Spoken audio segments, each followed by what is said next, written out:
Surat eco cell પોલીસે GST ચોરીના ગુનામાં નાસ્તા ફરતા આરોપીઓની ધરપકડ કરી છે. કાયદેસરની કાર્યવાહી હાથ ધરી છે.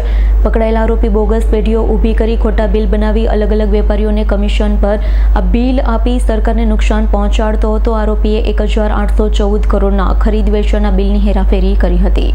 સુરત ઇકોસેલે પોલીસને માહિતી આપતા જણાવ્યું હતું કે ગુજરાતને દેશની આર્થિક રાજધાની તરીકે ઓળખવામાં આવે છે. સુરત શહેર તેમાંથી મહત્વ ધરાવે છે.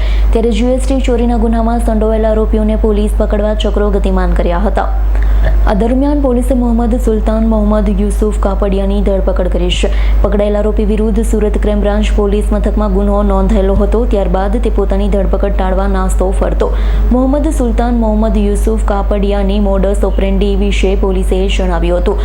આરોપી ખોટી પેઢીઓ ઊભી કરી ભાવનગર ખાતે રહેતા અને પકડાયેલ આરોપી મોહમ્મદ રજા ગભરાણીને ખોટા બિલ બનાવી મોકલી આપતા તેના મારફતે અલગ અલગ પેઢીઓમાં સિમેન્ટ, સ્ક્રેપ, કેમિકલ્સ, વુડન અને પ્લાસ્ટિકના ધંધાના ખોટા બિલ બનાવડાવી આ બિલ ગુજરાત તથા મહારાષ્ટ્રના અલગ અલગ વેપારીઓને કમિશન પર આપી ગેરકાયદેસરના નાણાકીય વ્યવહાર કરતા હતા. સરકારી તિજોરીને કરોડો રૂપિયાનું નુકસાન પહોંચાડતા પોલીસે અગાઉ મોહમ્મદ રજા ગભરાણીની ધરપકડ કરી, જ્યારે આજે મોહમ્મદ સુલતાન મોહમ્મદ યુસુફ કાપડિયાની ધરપકડ કરી છે.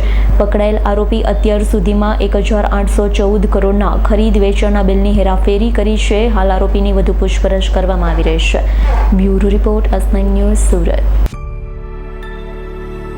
અમારી તમામ માહિતીથી અપડેટ રહેવા માટે જોડાયેલા રહો S9 ન્યૂઝ સાથે.